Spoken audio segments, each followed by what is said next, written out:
Welcome to Original Being, where we explore the timeless wisdom of ancient practices and old ways of living, from holistic health and wellness to survival techniques, homesteading, and primitive skills. I'm Jillian Erice, a functional and holistic-minded physician associate and a homesteading mother of 3. I am on a quest to reconnect with this knowledge our ancestors lived by, practical skills, natural healing, and self-sufficiency in a modern world. Each episode, I'll be sharing insights, experiences, and conversations with experts and everyday people who embody this mindset. Together, we'll challenge modern conveniences, embrace hands-on learning, and rediscover the practices that have stood the test of time. Disclaimer, the information shared on this podcast is for educational and entertainment purposes only. My opinions and those of my guests are solely our own and are not affiliated with any institutions, employers, or certifications. This podcast does not provide medical advice, and any health-related decisions should be made in consultation with your personal healthcare provider. By listening, you acknowledge that you take full responsibility for your own choices and actions. Today on Original Being, we have Grace Douglas. Grace is an herbalist, metalworker, and primitive skills enthusiast from Northwest Washington State. She lives on Lummi, Samish, and Nooksack territory. She loves learning about the native plants and animals around her. Grace was born into a fishing family and joins them to fish in Alaska in the summers. She currently works as a clinical herbalist, supporting clients to achieve their health goals through herbal medicine and nutrition, along with her metal business, Grac Metalworks, where she makes knives and other functional metal art. Hi, Grace. Hey, Jill. So I wanted to ask you, I like to start with just how people got to where they are today. So I'd love to hear about maybe your childhood a little bit and like how you got into this. Have you always been into herbalism and homesteading and the metalworking, or did this just come up sort of as time has gone on? Yeah, that's a good question and a good thing for me to think about. I think the metal and the herbs have shown up in very different ways in my life. But yeah, I grew up in the county in the woods, and my mom always had a huge garden and we had a bunch of animals. I was always in the dirt, but we weren't like homesteaders.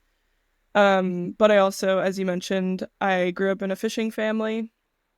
So yeah, we did a lot of like supporting ourselves with fish and vegetables from the garden, and my dad used to be more into hunting. He'd harvest a lot of the meat that we would eat, including fishing, but also deer and ducks and other animals sometimes, depending on the year. But then with the herbal stuff, when I was about 15 or 16, my family would go to a close friend's Cinco de Mayo party every year, and one of the women there, she was an herbalist and she owned the local herb shop in town, and something just like shifted for me, and she gave me a tour of a bunch of plants, and I was like, what? People can just like work with herbs for a living? This is a thing? Like I could do this? So then I started kind of apprenticing with her and seeking out herbal conferences and doing a lot of work trade and just like trying to learn as much as I could, because I was just so fascinated with local plants, native plants, and their medicinal uses and traditional uses and like interesting stories about them. So yeah, that's where it began, and I've just built onto that since then, which was over 10 years ago. Yeah, so that's how I got into the herb stuff. And then the metalwork, about 5 years ago, I found this guy on Guaymas Island who is a blacksmith and knifesmith. And I found out about him. A couple people told me about him. I don't really know why. It just seemed sort of like I don't know why they were just telling meant me to about be. him. Yeah. At that time, I was really interested in learning more about primitive skills, and I think maybe that was why. Because there aren't many known blacksmiths in the area. I think more and more are coming out of the woodworks. But yeah, I ended up reaching out to him and asking him if I could apprentice with him. And he was kind of hesitant. He was like, oh, I'm kind of a one-man show, but why don't you come out sometime and check out my shop and let's see if we get along. And I did like a year later because I went fishing and then I like had my farm and but I like had him in the back of my mind and I like wanted to follow through on it. So eventually I did, and I went out there and we got along so well, and now he's like my uncle slash good friend. And I love that. yeah, really grateful for that experience. And yeah, now I'm kind of doing my own metal thing. As of October, I really dove into my own business. Well, we can talk about that more in a little bit. I want to go back to the herbal stuff because I know you started your business, Wild Vitality Herbal, before going to school to become a clinical herbalist. And you already had a lot of knowledge and were making some really amazing products prior to that. How would you say that training, that like more formal training, has changed your herbal practice, or how are you approaching things now? Is it any different than before? Formal training as in the clinical program? Yeah. Yeah, that I think, well, it's very different because a lot of my herbal training over the years has been less, well, not, I mean, a lot of it has been based in science, but it's also been based in like traditional uses and folk uses and less like clinical, in the sense of like having a therapeutic dose and working with integrative, like with Western medicine. So having a better knowledge of the physiology and anatomy and chemistry and people's medication that they might be on, and understanding how to work with that so that you don't so there isn't a bad like interaction between the herbs and the medications that someone might be on. So I think it really like gave me a deeper understanding of what's actually happening in the body with certain illnesses or certain conditions. I mean, the whole thing, my whole time being an herbalist has been, I've been deeply interested in getting to the root and the source of what's causing all of the things that like have a cascade effect. But rather than like treating a symptom, I've always been interested in like treating the whole person. And I think the clinical training gave me a better understanding of like what is going on an anatomical level, like looking at just how different illnesses work in the body, how they affect different systems of the body. And yeah, a deeper like view into the body in a way that was like, and it was a 3-year program, so it was very intensive. And my training, most of my herbal training has been like self-study or doing a 4-day conference or something like that. That's not necessarily an ongoing program all year for 3 years. So yeah, I learned a lot. And another part of the clinical training was getting comfortable or getting hands-on experience with working with clients one-on-one. Whereas before I was focusing more on products that were more like for the general public, like a bitters blend for improving digestion or like a sleep time blend or whatever it might be. And I really enjoy working one-on-one with a client because you can really get it. I mean, everybody's different and everybody has a different experience of something, and no two people have like the exact same everything. So I think it's really fascinating to take in the physical, emotional, mental aspects of someone's experience and try and support them with herbs, nutrition, lifestyle habits. That's very customized to them, to that person. It's very personalized. What kinds of people or what kinds of issues are mostly, do you think clients are coming to you for? Like, is it like, oh, I have this very specific thing and I'd rather treat this naturally than using a pharmaceutical? Or is it more overall, like someone who's already really involved in, maybe integrative types of practices and now just wants a little bit of herbal support? What kinds of things are you seeing? Yeah, that's a really good question. And it's interesting to like find some common things in my clients. For a while, I was seeing like a lot of my clients were coming with hormone stuff. Like they had a lot of hormone imbalances, or wanting to like come off of birth control and not knowing like how to do that in a safe way or like in a way that felt good to them, and wanting support with alternative birth control essentially. I've also had a lot of clients with going through perimenopause that are seeking alternative or like natural remedies rather than, I don't know, being put on something from a doctor, or clients who have tried a bunch of stuff from their doctor and nothing has really helped or it hasn't like satisfied them, and wanting another person a part of their healthcare team.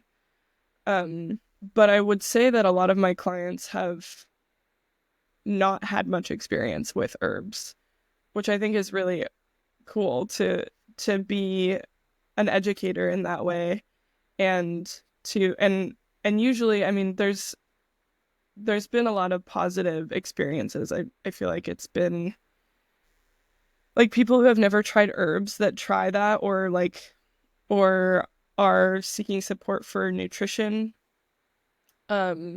The outcomes have been very positive, and it's not to say that someone shouldn't also listen to their doctor and take that advice, and maybe they're still taking medication from their doctor, but I think the herbs have felt very like holistic and nutritive and supportive for anyone, whether they're new to it or have experience in it and need someone to like hold them more accountable, or want some guidance in where with the herbs that they're working with. So yeah, I don't know if that like was a very clear answer, but there have been themes for sure, and I think it's really enjoyable for me to have clients who both have not had experience with herbs and also like are really into it, and then we can like nerd out on it together and talk about, like, they could tell me what they want or goals that they have or like herbs that they feel really drawn to, and then I can try and incorporate that into the protocol and the formulas that I make for them.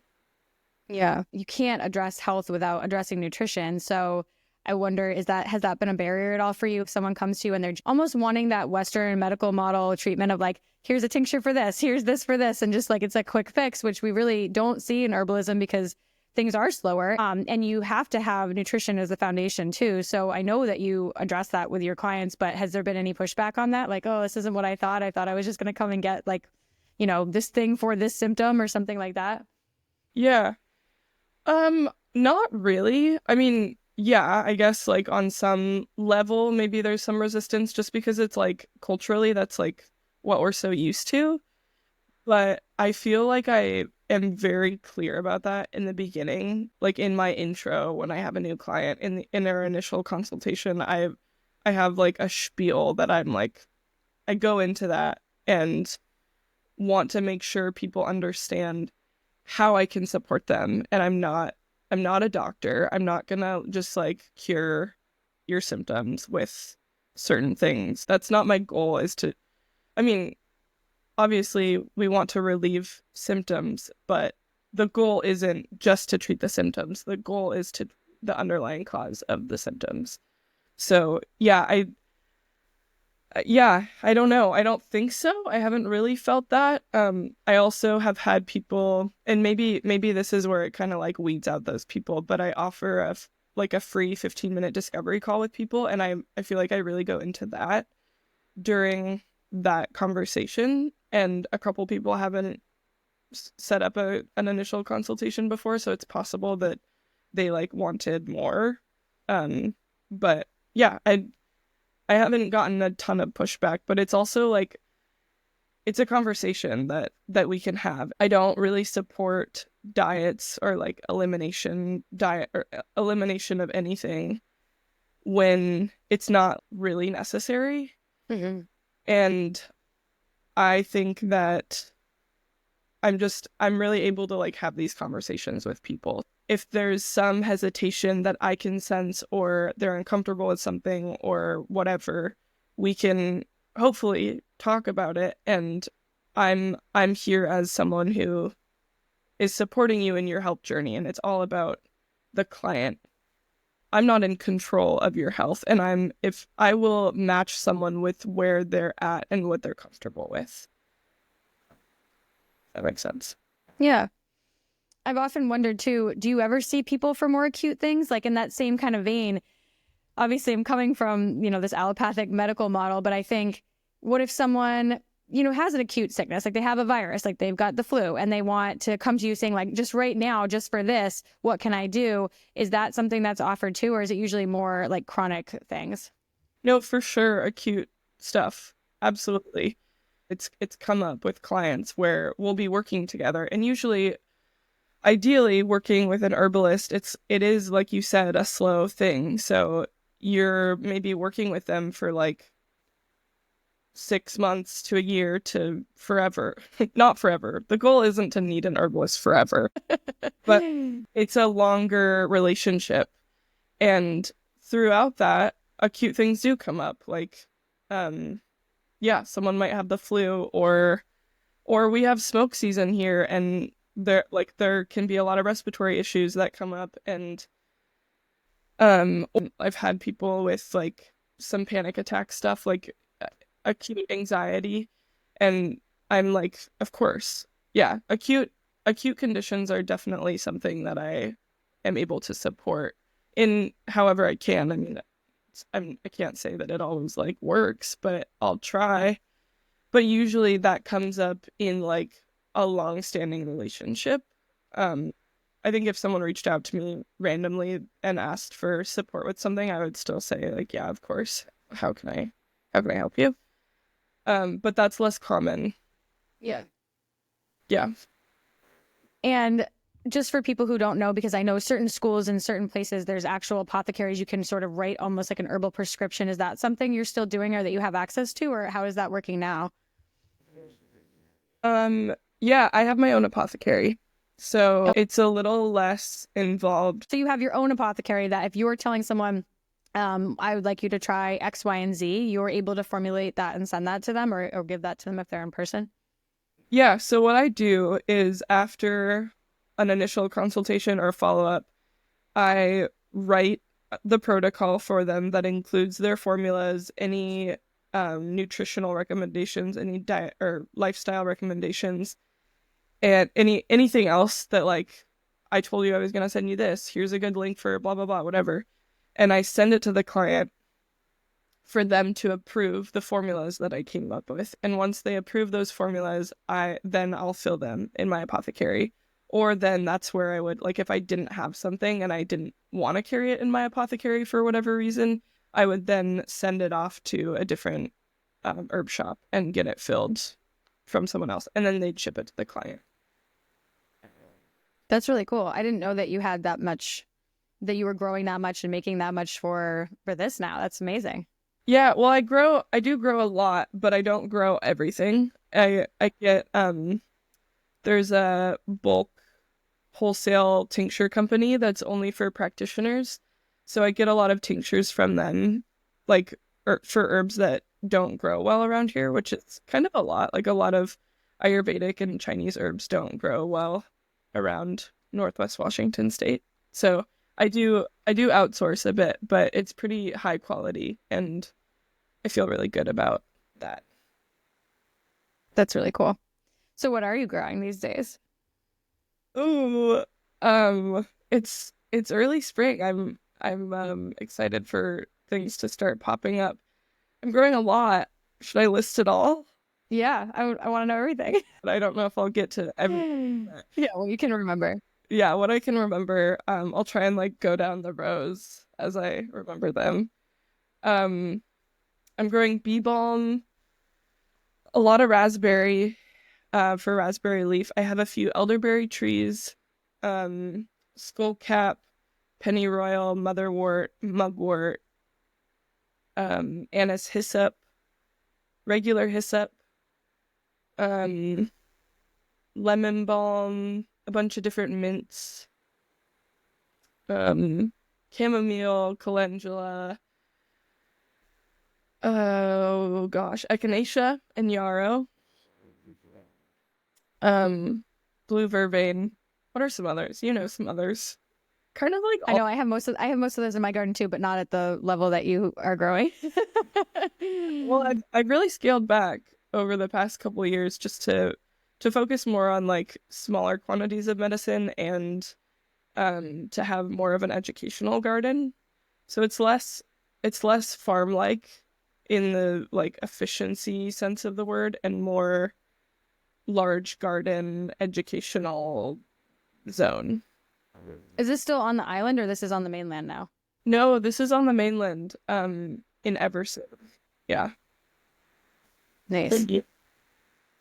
So medicine wise, are you, once this stuff starts coming up, are you just making medicine all the time, or what, how do you approach, like, I always wonder this for my own garden because it's a much smaller scale, but it's still a decent amount. And as time goes on and I've got vegetables and I've got herbs and I've got the kids and things going, I sometimes am missing stuff before it's gone to seed, or I'm just not continuously harvesting in the way I should be.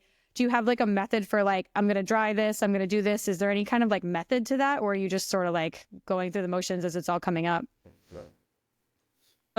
Yeah, great question. No, I don't have a method.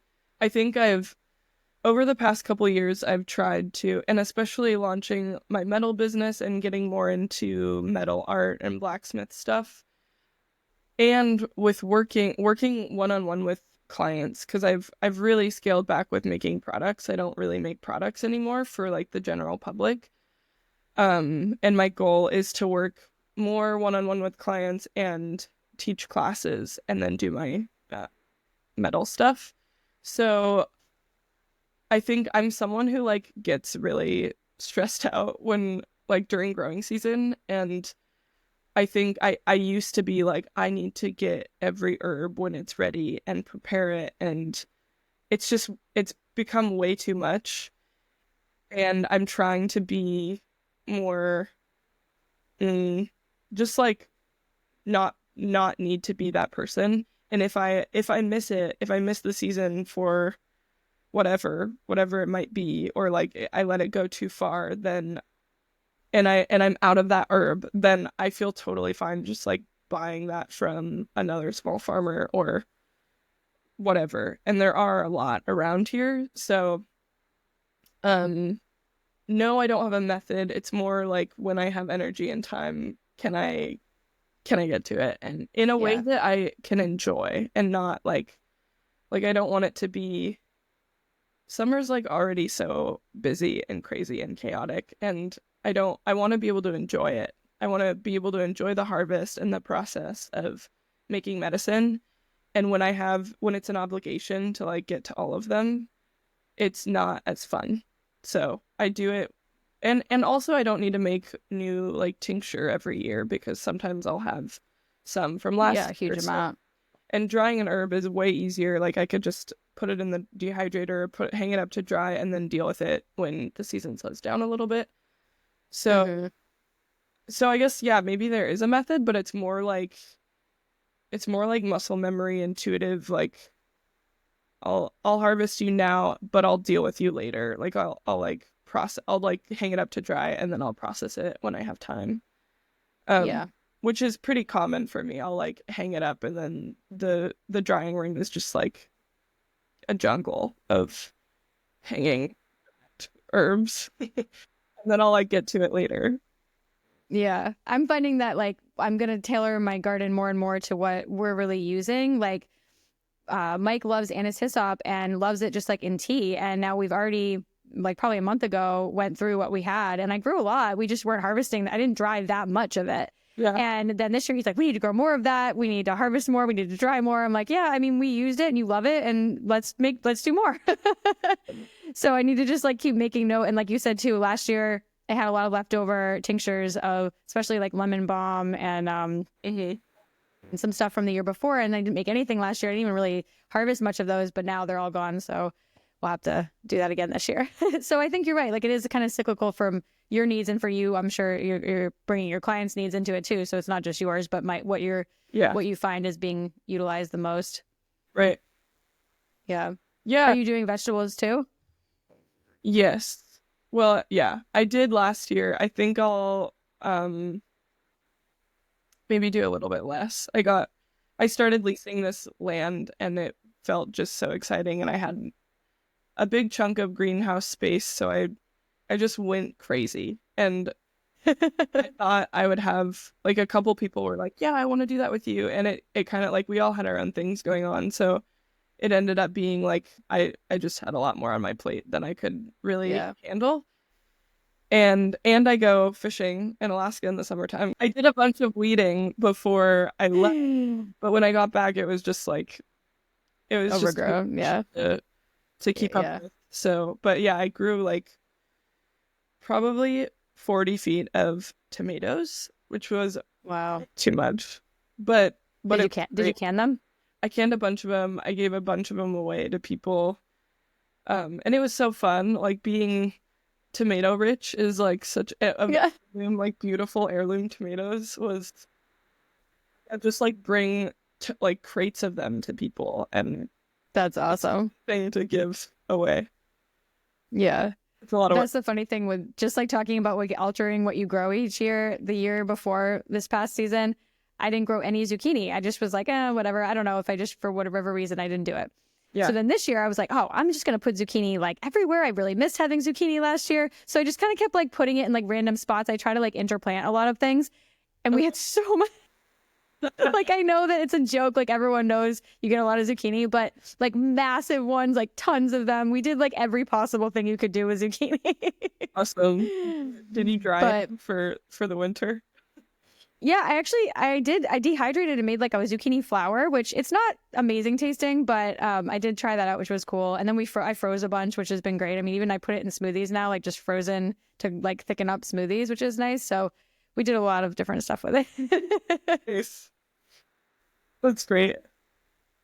But going back to that herbalism, what would you say is, or what plants are you really like enjoying right now? What kind of herbs are you personally enjoying and working with right now?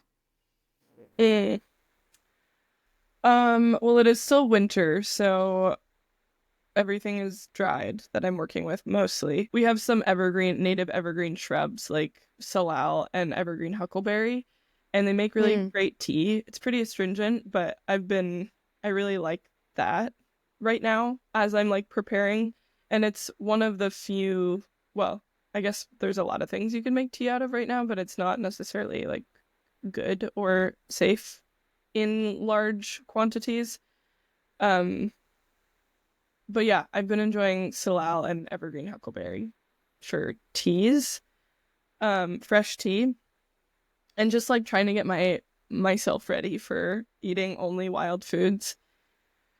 But I've also been making a lot of chamomile and skullcap tea for just, I don't know. I love skullcap is probably one of my favorite plants, and I love chamomile for its relaxing and digestive abilities or support that it gives for that. Yeah, we love chamomile here. I always tell everybody I think it's like the most underrated of all the herbs. Yeah.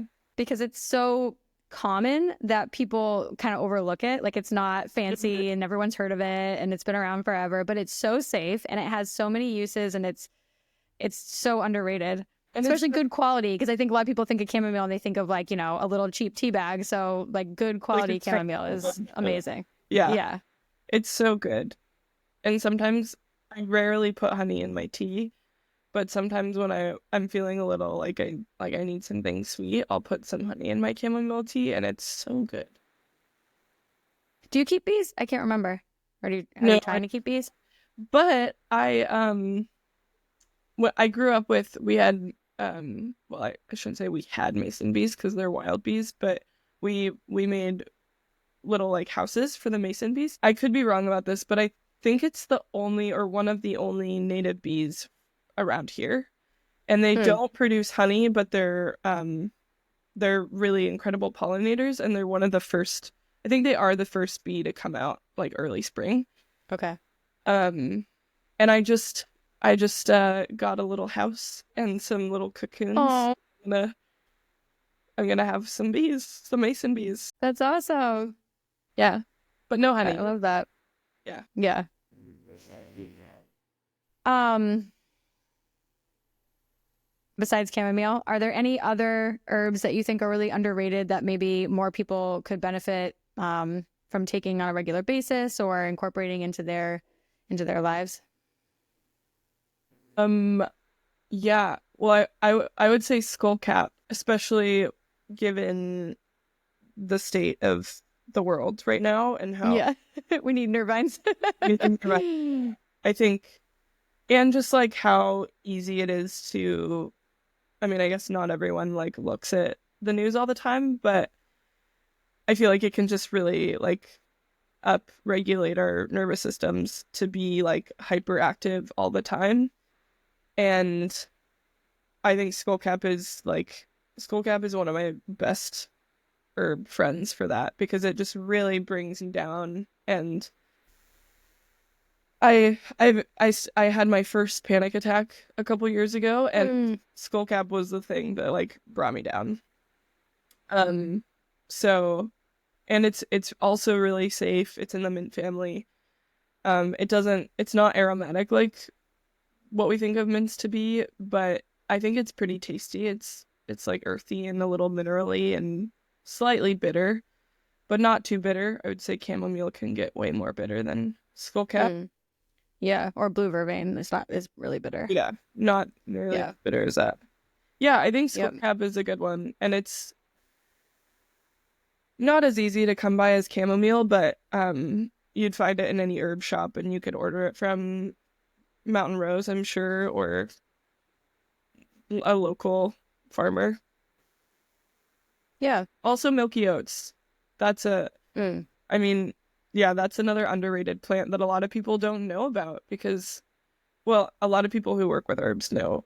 Everyone. Yeah, I feel like herbalists love milky oats. It's like the main one. But when I tell clients about it, they're like oats? Like it's from oats? And it is. It's just the immature seed of the oat seed. And that one is a great nervine also, and very nutritive and pretty tasty. And the three of them together, chamomile, oats, and skullcap, is a great trio. Yeah. Yeah, that's a good combo. So yeah, just in general, like what have you done as far as homesteading in the past, like that you felt was the most, like you felt like that got you toward the most self-sufficiency of anything that you'd done? Or like, was it raising a specific animal or some kind of preserving? What made you feel the most self-sufficient? And what worked the best? I think, well, yeah, I raised rabbits for meat and sheep, not specifically for meat, mostly because I love working with wool and I wanted to experience the whole cycle of from shearing to cleaning to processing to spinning to knitting. But I also did butcher some of them.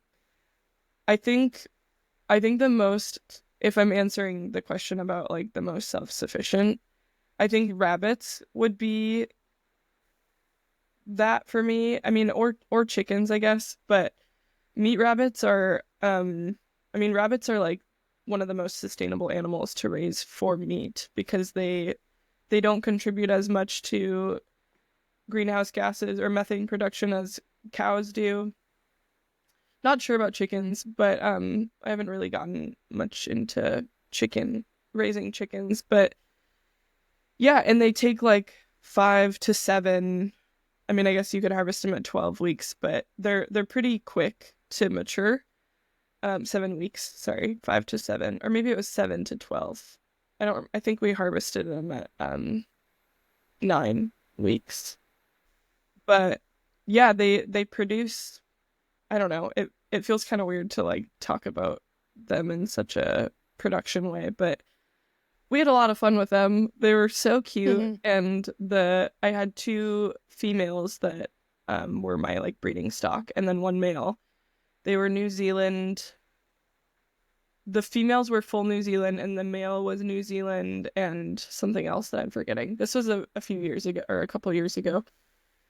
But yeah, it was was a learning curve for sure, because rabbits are definitely more agile than chickens are. So they're little escape artists, and sometimes the rabbits would get out and I would feel like we had to get them, because then they would breed with the native, or I don't even know if they're native rabbits on Famous Island, but they would breed with the wild rabbits, and I didn't want to be contributing to like an overpopulation of rabbits on an island with no predators.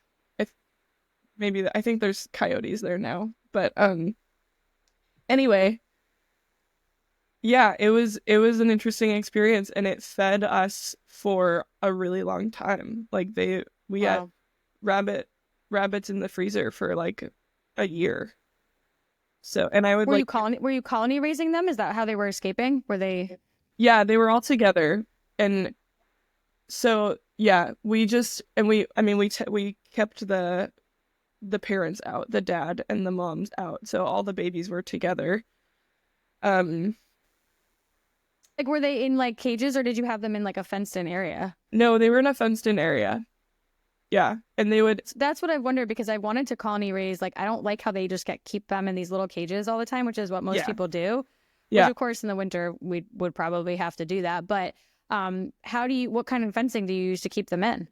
Well, it varied a bit. I mean, it was very like, I was like figuring it out as I went. And I was living on this land with a big barn, and we got some movable electric fence that we had for the sheep. And we used it for the rabbits, and it didn't really work. And then we like rigged up some fencing. It was like, if I do it again, which I might, I'm gonna be like way better prepared. I think I was figuring it out in the moment, which was kind of like responding to the escape artists, and like I'd be like, oh, I'll just like put some wire there, or like block that hole, or like it wasn't like great. I wouldn't say it was like the best system for sure.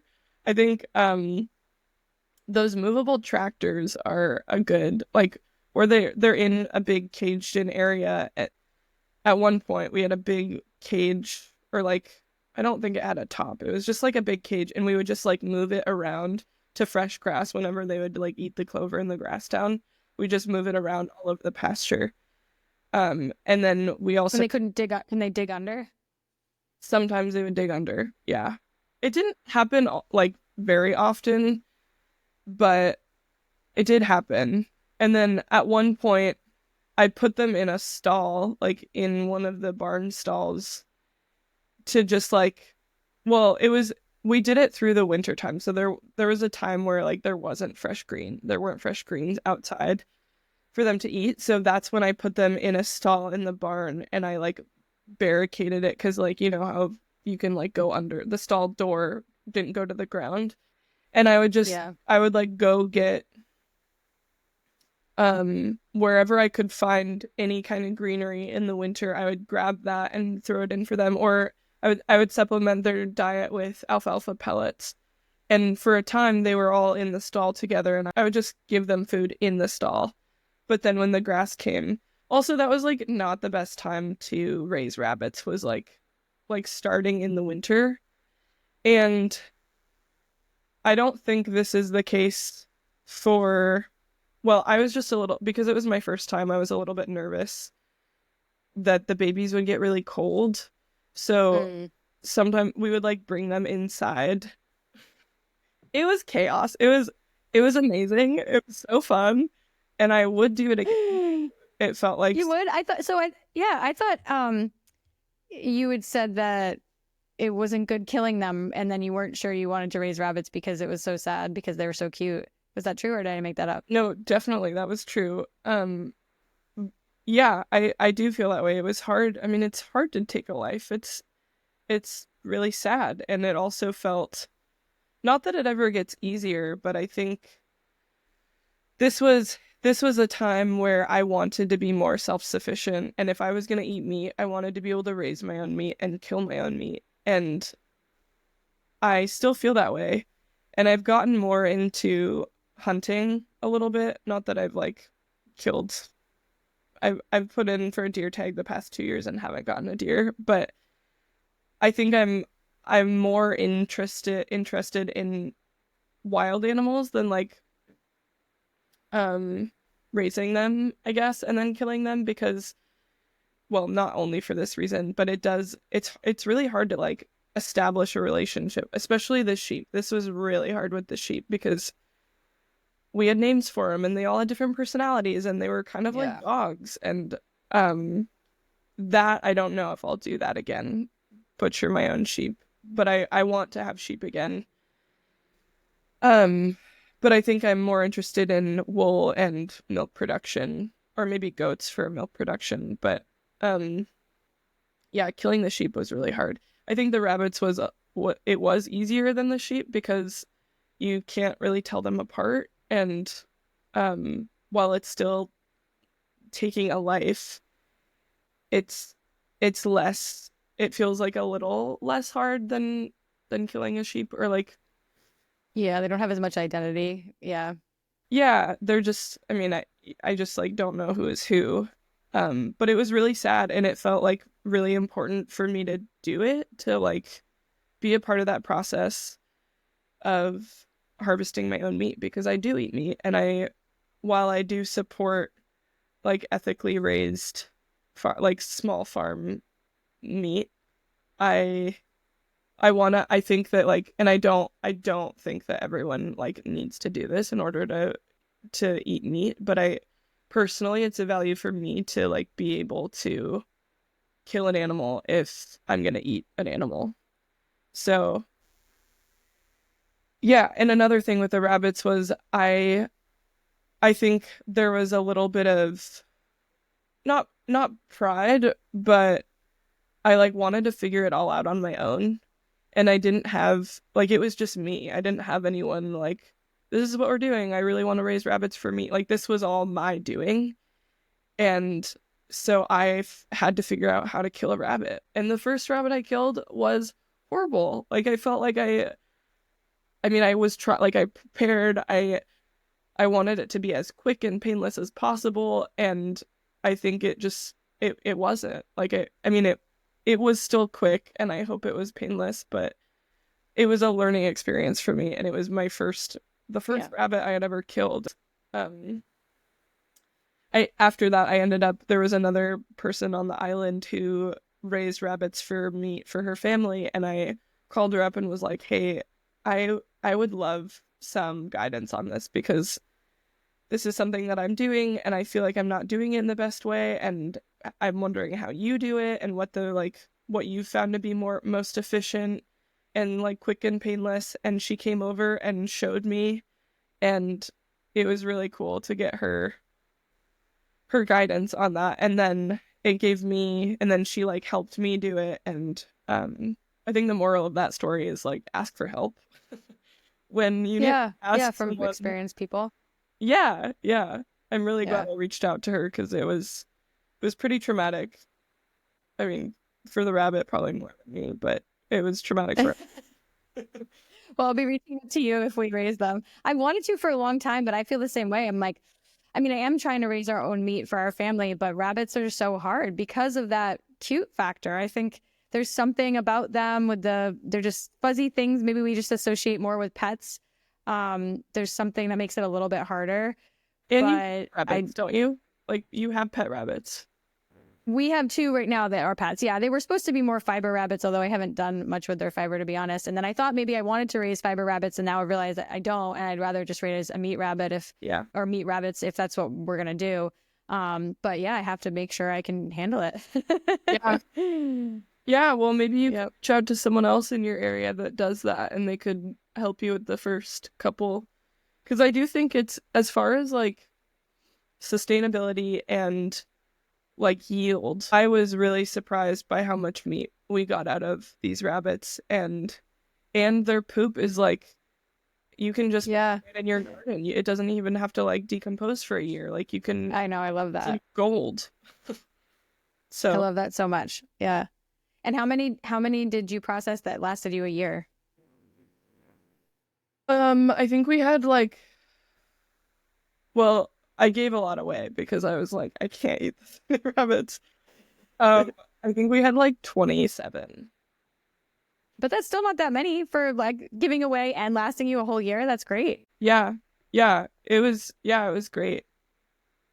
And I've been I have a couple chest freezers that are just like full of salmon and meat and mostly skins, like animal hides that either from my animals or that people have given me. And I was collecting rabbit hides from someone who was raising rabbits, and I had like maybe 50 of their rabbit hides in the freezer, and now I have all of mine. And I was thinking about teaching a little hide tanning workshop with the rabbit hides that I have in the freezer.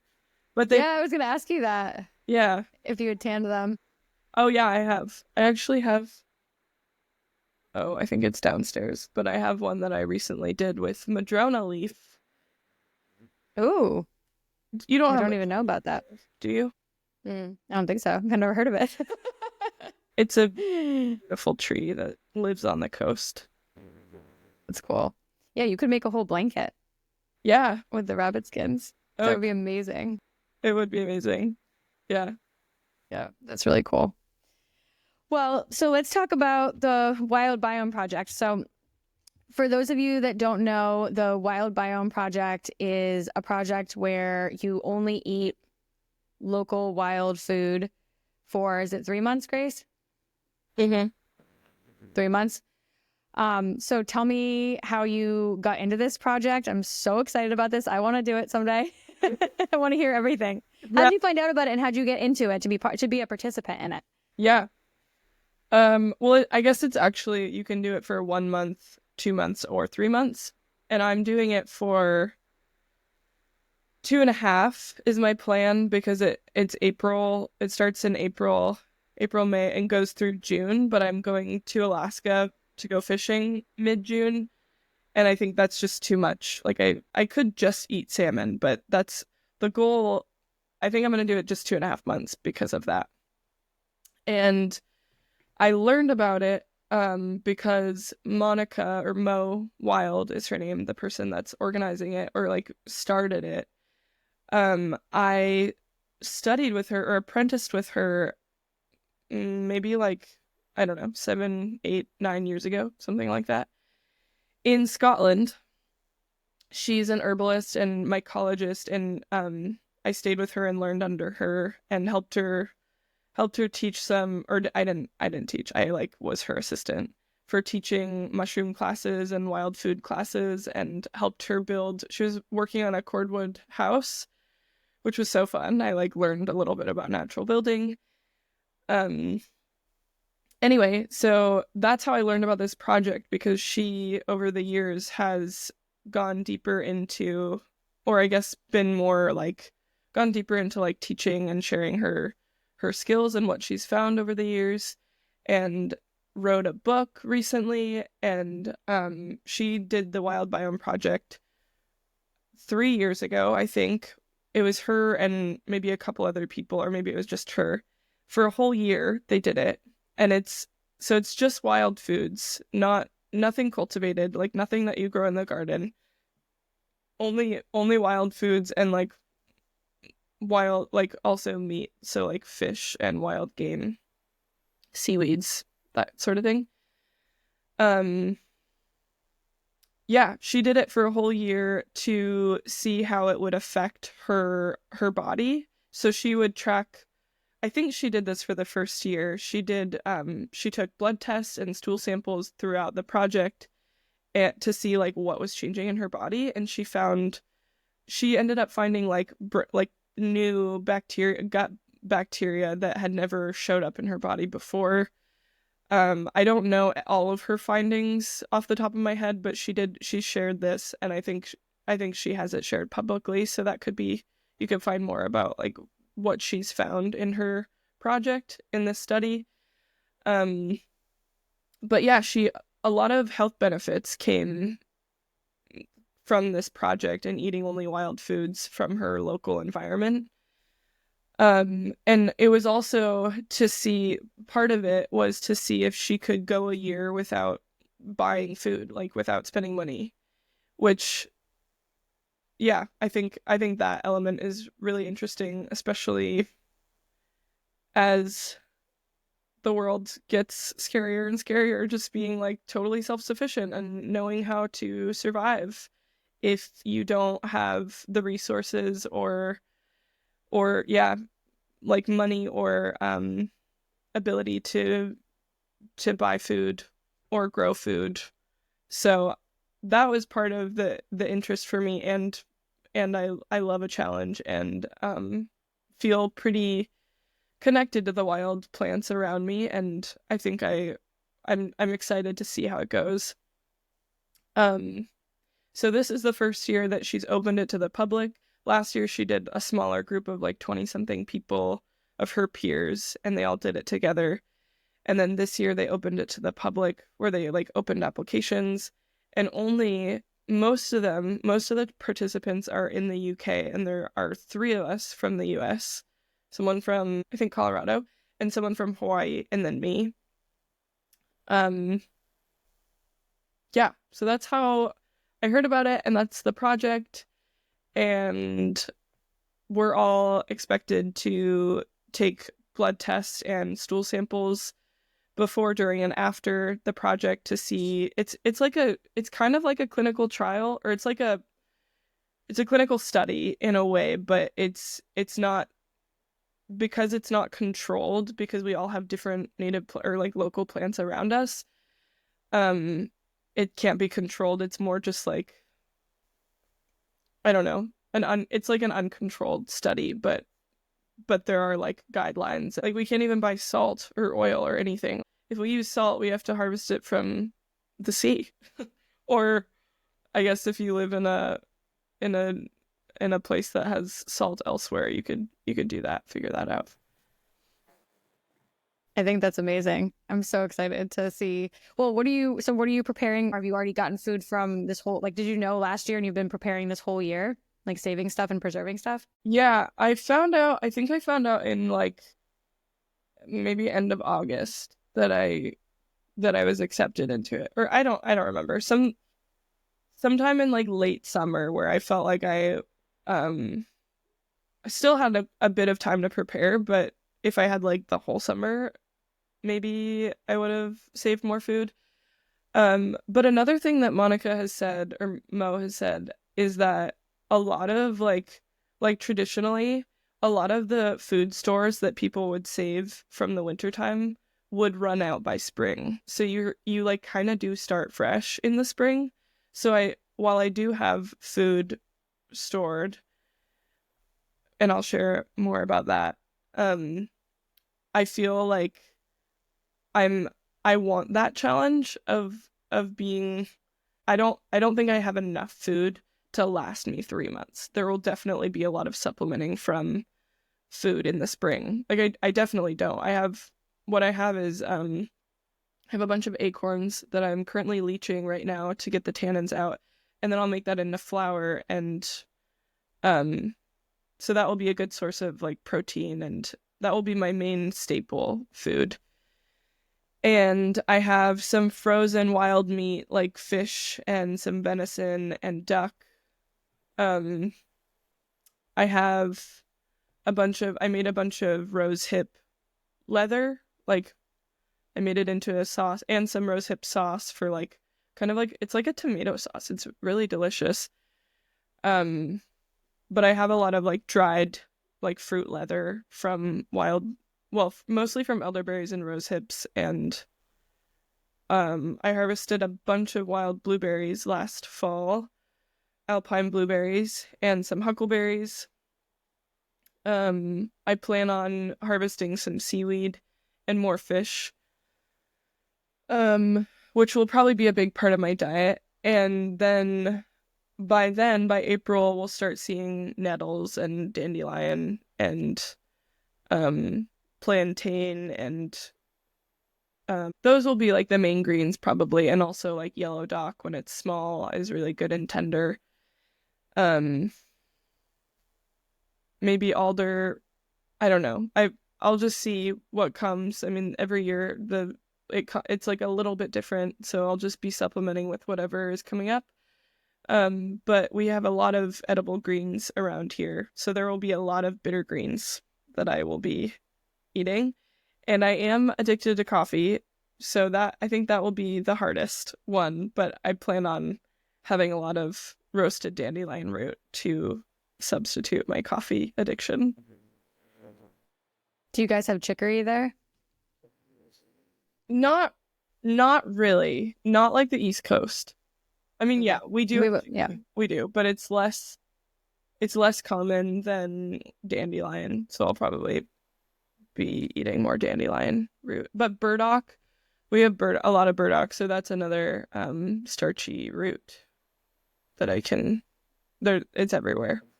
And cattail shoots, you must have that coming up in the spring, right? Yeah, we have a lot of cattails.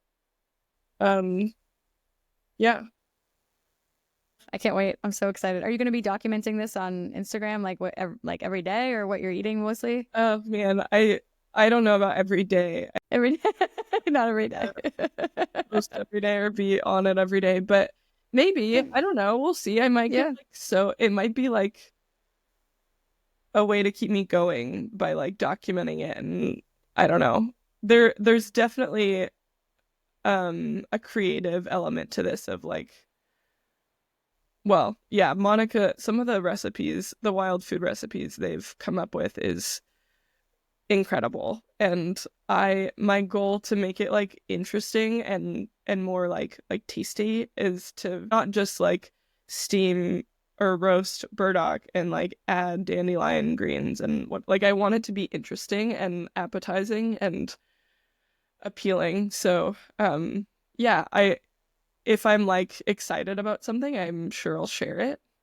And I think it's a cool thing to share with people because it also teaches people that they can do this. And it's I think a lot of like educational focus on this, like showing people what the plant looks like and how the different parts they can use and how they can eat it and whatever. So I haven't thought about it, but that's probably what I'll do. I think that's part of what got me interested in hunting in the first place, is that I've been into foraging and wild foods for a really long time now. And I would always go out in my environment wherever I was and just think like, well, what would I eat here? What would I eat if I was stuck here? If I was out here and had no way to get home. And sometimes I've been in certain places where there was like no wild edibles. There were very, very little, like just like conifers, especially in the mountains in New Hampshire where I've spent a lot of time. There'd just be conifers and like nothing on the ground because a lot of the edibles are invasive plants. So you see them a lot sometimes in the suburbs or in these disturbed areas.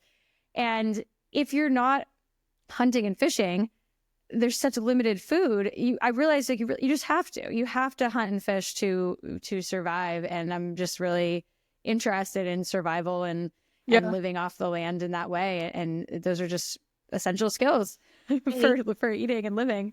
Totally. I think there's like 3 that are vegetarian. So they will be doing this project without any meat for their source of protein, which I'm super curious to see what they come up with. And the goal is to thrive and not just survive. Like the goal isn't to be like starving. So you want to like be getting all your essential nutrients and like not be so hungry all the time. But the other thing I was going to say is it's not only wild or native plants. It can be like naturalized plants. So like chicory here isn't native, I think. Pretty sure. Pretty positive. We don't have the same one that you guys have on the East Coast. But I could harvest it because it's naturalized. So naturalized plants or like an abandoned apple tree that's been around for 100+ years that no one is like adding manure to or like maintaining it anyway. So those count. Yeah, but that's super cool. I'm really excited to see that. Segueing into fishing, I would like to talk a little bit about the salmon fishing that you do. I know in the past I might have asked you about how you got started into that or how your family got into this, but I just think it's one of the coolest things that you're able to go every summer and do this. And I'd love to hear more about that. Well, my dad has been going up to Alaska to go fishing since he was like 19. And he's he's in his late 60s now. So he's been doing it for that long. And my older brother started when he was like 12. And I started when I was 18, which was over 10 years ago now. I haven't gone every season, but on and off for over 10 years. I started on my dad's boat and then kind of explored with other captains. And right now I've been fishing with my older brother with the hopes to take over his boat and have my own crew. Yeah, I love it, and I also, I don't want to say hate it, but it's very difficult, mostly emotionally, I would say. But I really enjoy being out on the water for a month and a half, and it used to be that there was like no service. You'd say bye to your people, and you were just like off the grid for a month and a half, and now you can get service and you can like talk to people, which I guess is cool, but it also feels I really enjoyed just being like disappearing for a while and not having anyone to like respond to or communicate with. Like I was just out on the water, and my mind would just like go. It would just be, it's so open, and I could dream and think so clearly, and I really enjoy it. And we fish for sockeye salmon on a drift net boat, a 32-foot gill netter. And yeah, I've also done some fishing down here off of Lummi Island, reef net fishing, which is a traditional indigenous method of fishing. It's really hard to explain how, because it's sort of like an optical, like you create an optical illusion with traditionally kelp, but we use like rope and like streamers. I would highly recommend looking that up, reef net fishing off of Lummi Island, because there are some great YouTube videos of like how it's done, and you don't catch as much as you do up in Bristol Bay, but you can catch plenty for your family and community, and it's fun. It's like way more relaxed and enjoyable. That's awesome. How would someone do that? Like, if you didn't have your own boat, like if I wanted to go fishing, can you sign up for something? Are there there's like charters that people take you out on? For Bristol Bay? I don't know. I guess either one, really. I've had people reach out to me saying that they've never fished before and they're really interested in trying, and if I know anybody who's hiring. It's more like that. Like, that's how you get involved well, I guess there's a Facebook page that you could join, and it's like Bristol Bay Commercial Fishing or something. And people post on there looking for jobs and looking for like to hire people all the time. But I think the best way to do it is to like know someone or know someone who knows someone. Finding a job like that online is a gamble. And there are a lot of people that I would never want to work for up there. Partly because like I think one of my biggest values in a captain, someone who's like responsible for the crew and running the boat, is valuing safety and having safety be number one. And the currents are really strong and people die every year up there. So having someone who is really safe is, I think, really important. If you know someone who is a captain up there or they have like some kind of reputation, I think that's safer than meeting someone online who you don't have anyone to like cross-reference for you. So, yeah. Yeah, that makes sense. Well, you're just one of the coolest people. I can talk to you all day about so many things. You just do so much cool stuff. I'm so glad you're doing the podcast. So I think we should definitely talk about Grac Metalwork. So tell me about, well, first of all, how'd you come up with this name? What does this name mean for your knife business? Yeah, I thought you'd ask that. I get that question a lot. Graca is a nickname that was given to me by my dad when I was about 2, because I was a very like dense and stocky, like kind of muscular little girl, and super blonde, and I had a really low raspy voice. And I would come into the room just like stomping with like my low voice, and I'd project some whatever thing that a 2-year-old might say. And he started calling me Graca, like I was this like Czechoslovakian. This is we're not even Czech. And I don't know if this is like offensive. It might be offensive. But it wasn't my doing. But he would say that I'm this Czechoslovakian wrestler, and just like kind of make fun of me for being like a really, and then I ended up, it's hilarious because I ended up wrestling in high school, and I really loved it. And I feel like I just have like a pretty like stocky, dense body.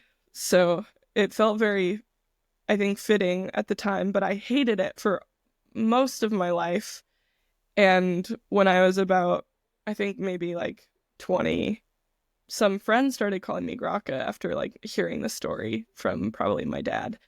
And then I started to love it. It felt like really endearing. And now some people call me Graca, and figuring out a business name is so difficult. Like it's like it's like an extension of your identity. And I feel like it's a lot of pressure, like naming your dog or something, or probably like naming a kid. And I thought of Graca and was like, man, it kind of like goes with my like rougher side, or like my metal side. And that's what this business is. So it feels very fitting, and I really like it. So that's how Graca Metalworks came to be. It's like another part of me, my metal persona. I like it. I think it sounds really cool. Thanks. Well, your knives are beautiful. I have one for me and my husband, and they're amazing. And then I have a bigger one, like a kitchen knife, and I'll probably get a lot more from you over the years as time goes on. But tell me a little bit about that process. I mean, honestly, I know very little about, people watch like Forged in Fire. We have like this idea of forges, but I don't know very much. I mean, to make knives just seems so cool to me, and I don't actually know where to start with that. So I don't know. Tell me a little bit about that learning process and what you love about it now.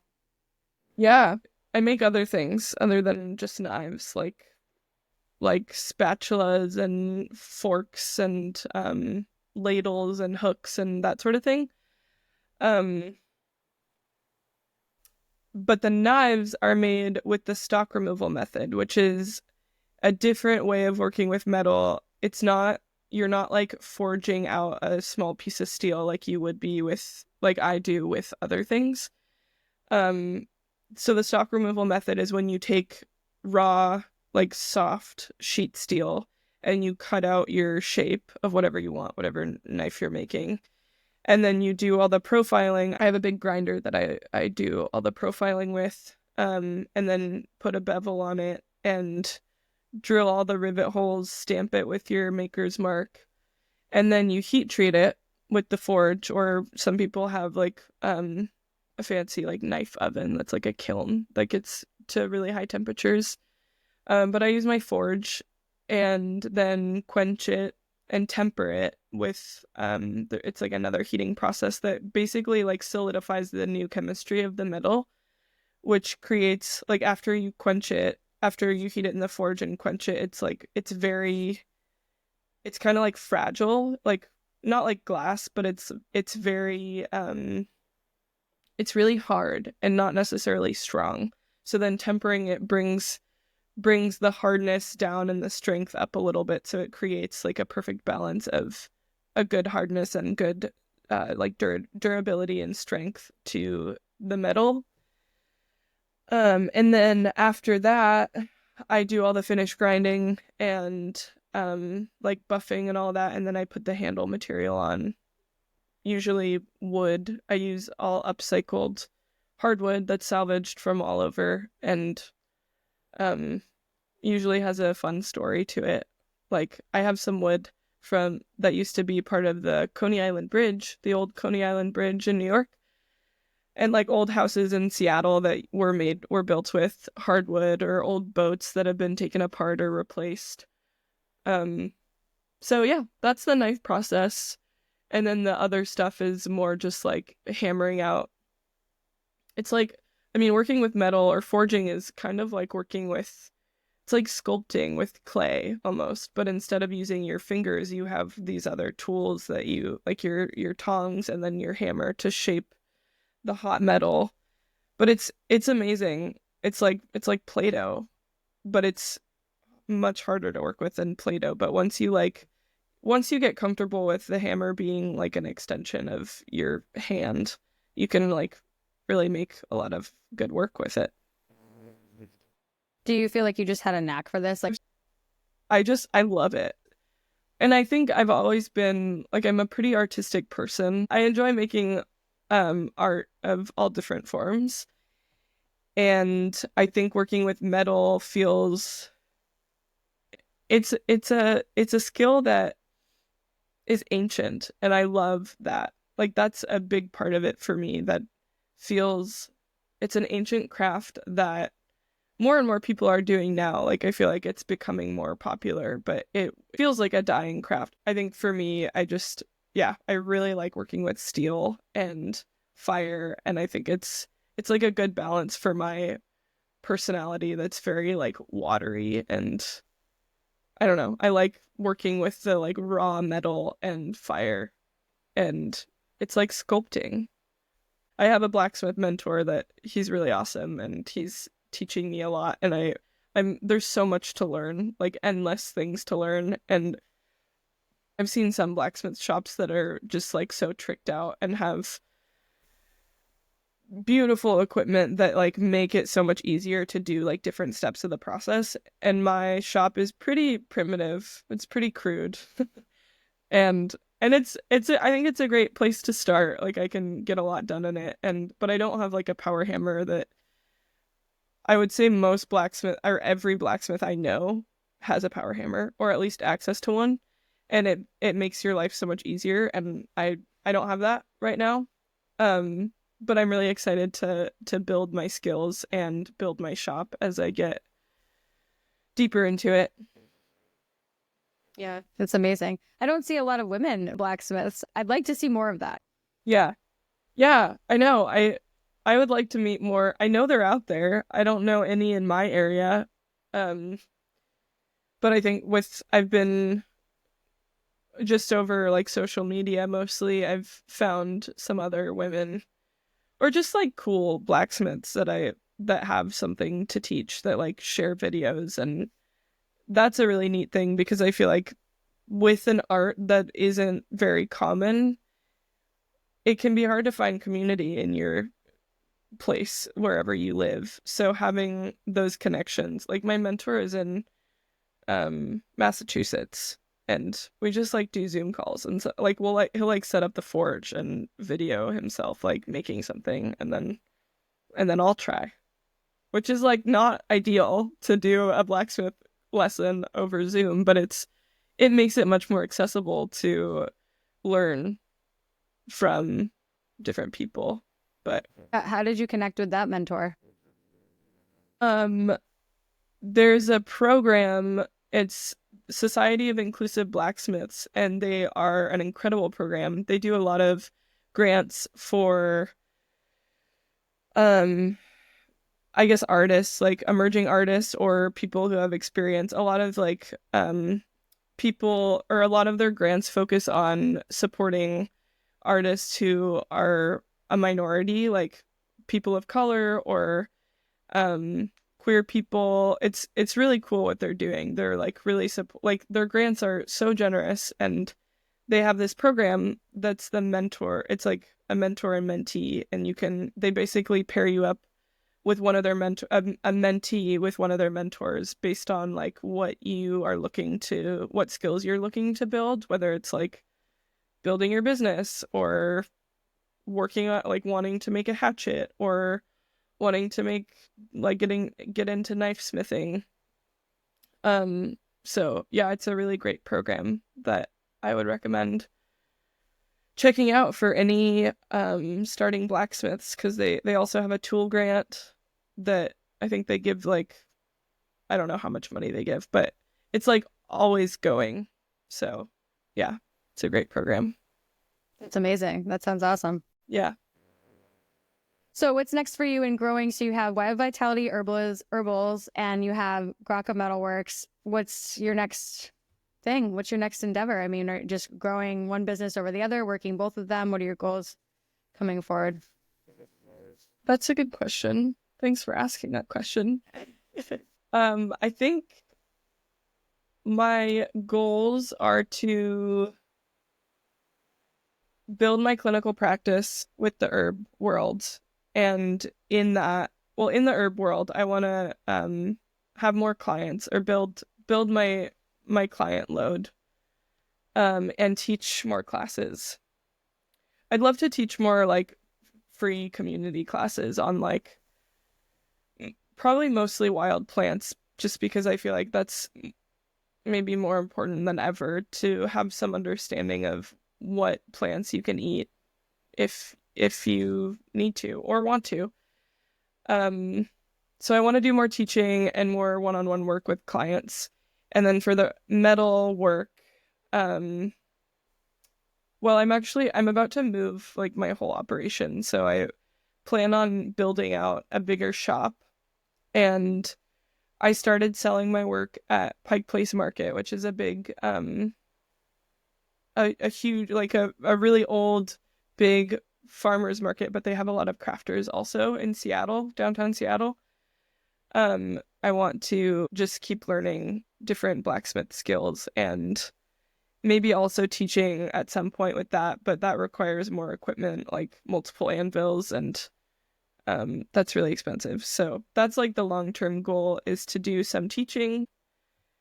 And I guess another goal that I should say is I'm remodeling this little cabin that I'm about to move into, and my goal for my blacksmithing, partly to like build a portfolio, but also to like make my home like really cute and cozy, is to make as many things as I can, like drawer pulls and handles and like a towel rack and even like a toilet paper holder, just like everything that I can.